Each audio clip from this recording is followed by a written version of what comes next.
Hello, it's Dr. Uber Shadow MD, and we are back to my D&D stories. Um, we are going to get into my first campaign. Um, these first couple of videos were just tests, like little nitbits that I was thinking about at the moment, so I recorded them. But since at the moment my campaign is going to be coming to the end soon, I thought I'll recount the story of this campaign. It's my first one I made. It's quite shitty, but I hope you guys enjoy the story. So it starts off where the starter set leaves off. The oh no, Locutus has fell. Poor Locutus. Lost Mine of Peldover.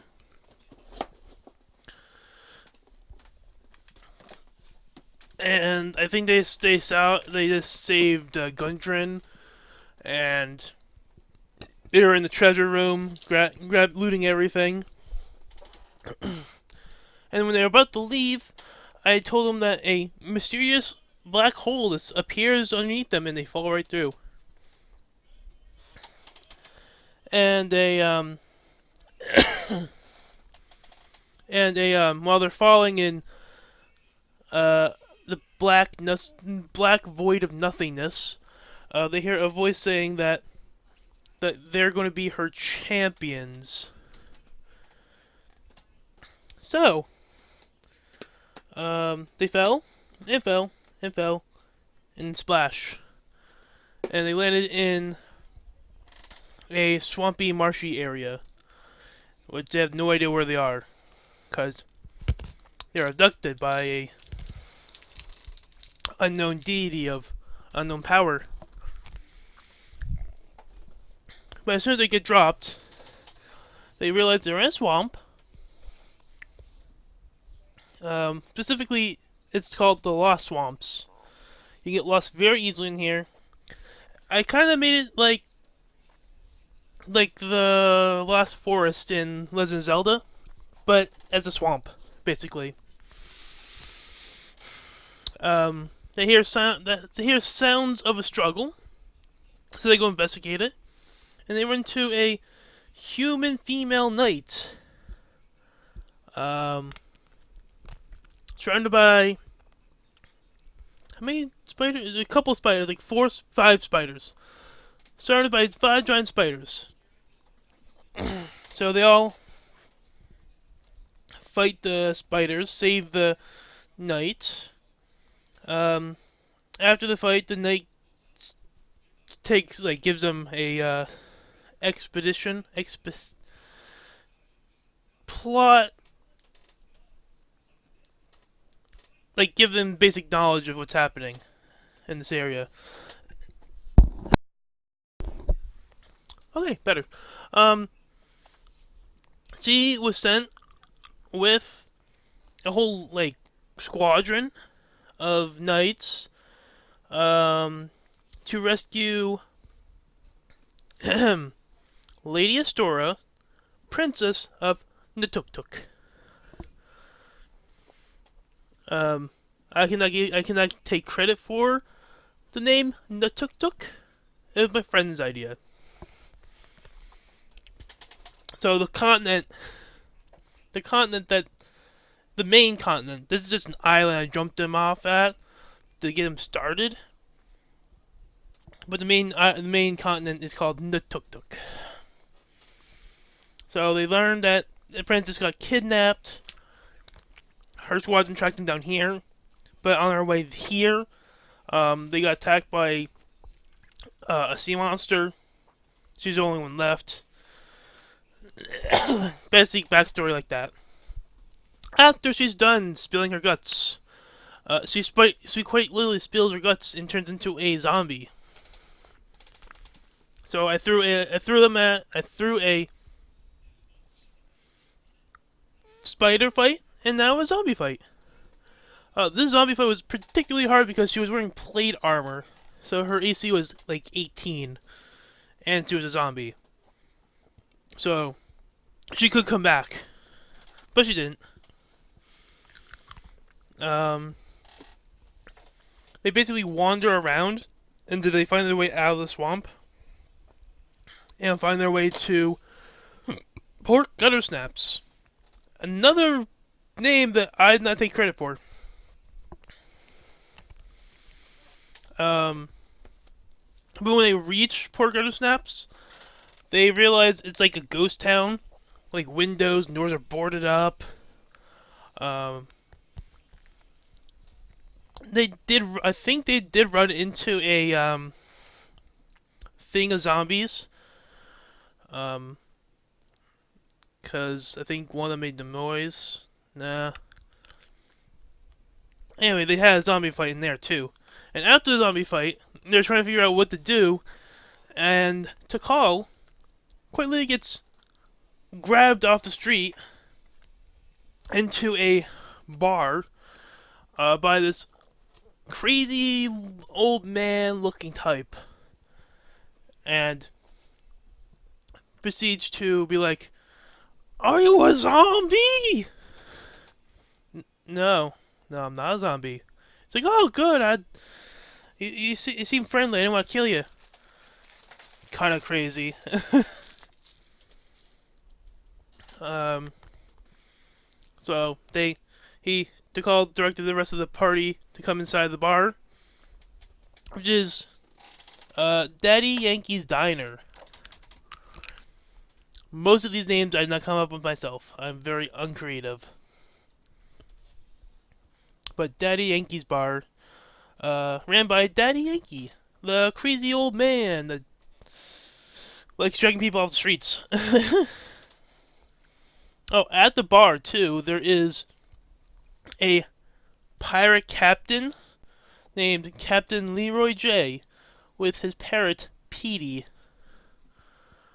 Um, and then in the corner of the room, there is a doll, which Daddy Yankee refers to as Amber, her daughter, his daughter. And the party tries to explain, but that's a doll. He didn't have any of it. He's like, I don't understand. Why would you say that about my daughter? I'll let you in my house and all that. Basically. Um, I think they eventually talked to Captain Leroy, and he gives them a backstory of Leroy's actual daughter wandered off into the swamp and was never seen again, which drove him a little crazy. And now he has a doll for a daughter, and he is just all around crazy. Also learned from Captain Leroy is that a couple of weeks ago, he came into this port with a passenger, a mysterious cloaked figure, which paid him enough to not ask questions.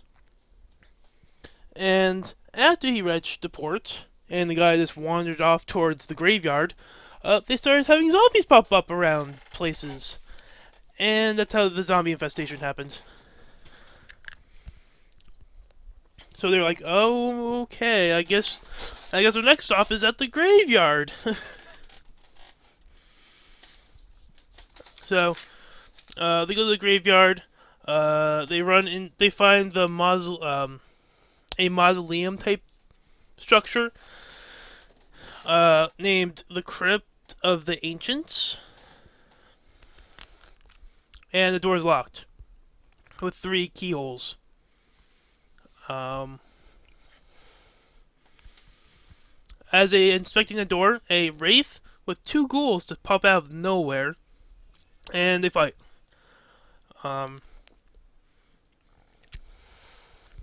They kill the wraith. It drops a key. They infer, well, if a wraith dropped a key, there's probably more wraiths, and 2 more keys because of the 3 locks. So they go wandering off. I think I think one ghoul was hiding with on a hill with gargoyles.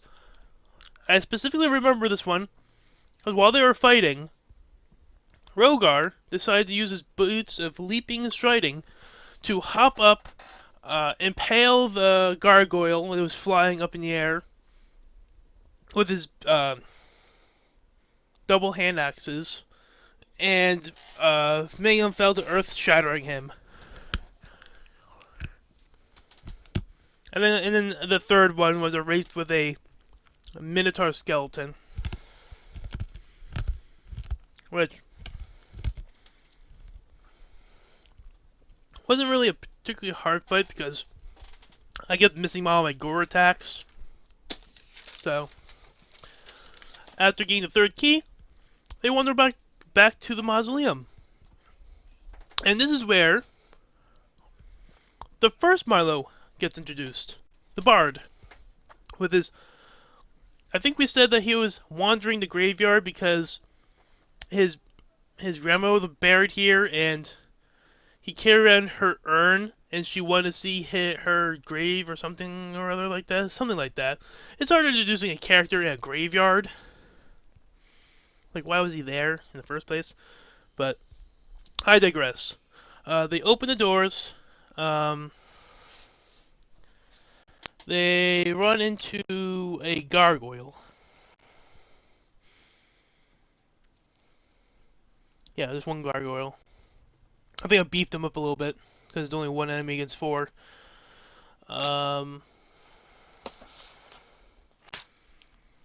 They found a staircase. Go down the staircases to a... Since the mausoleum, there's tombs down there and coffins. So I think I made it so something shiny was sticking out one of the tombs. Yeah, tombs. Let's call it tombs. And one of them just rushed forward to take it and set off the entire room of skeletons. 4 skeletons and 2 ghouls. By the way, I'm not running more than 3 enemies. After you get past 3, it's really hard to... Especially when they all look the same, it's kind of hard to figure out which one I associated 1, 2, 3, 4 with. So they kill those again. Find a trap door. Not trap door, like a hidden passageway at the end of the room.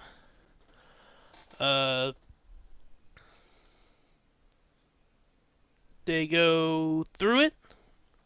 It's a long hallway, and they roll high enough perception to see that the walls and floor is lightly covered in black slime. So, naturally, Tikal had to set it on fire. I think Tikal set it on fire? I can't remember who. Someone either used a fire spell or a torch to throw onto the slime to see if it would catch on fire. Which I think I said it did, and everyone behind Rogar did not get hurt, but everyone in front of Rogar got hurt. So I think at least 1 or 2 people got hurt, because I think the 2 squishies were in the back behind them.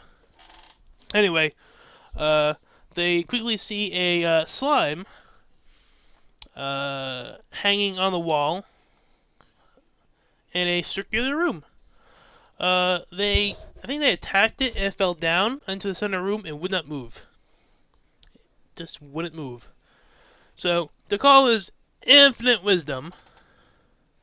Decides to, I'm gonna go poke it. And gets eaten by it. Before the mines of Pillover, he got eaten by a slime before and blew himself up out of it. So, naturally that's the same thing he did this time. So they kill the slime, realizing there's a trap door. He was standing on top of a trap door. They go down it. They go down to like a chamber area, which is guarded by a minotaur. I think the minotaur had a purple like crystal around his neck or something. He was protecting. Um, I was like, you feel like negative energy coming off of it, and you're like, oh, that must be what's causing the zombies. So they fight and they win. They destroy the crystal. Oh, that's what he's talking about. Anywho, they destroy the crystal, and there's another room, so they go through the other room, and they get a whole bunch of loot. I think I gave them a bag of holding, and then like story aspects where I introduced the good god, bad god story of like centuries ago there's a war between two gods, and to stop the fighting and everything, the good god sacrificed herself to banish the evil one into another dimension type thing. Type deal, you know those type dealios. Not really original, but so they got that little backstory.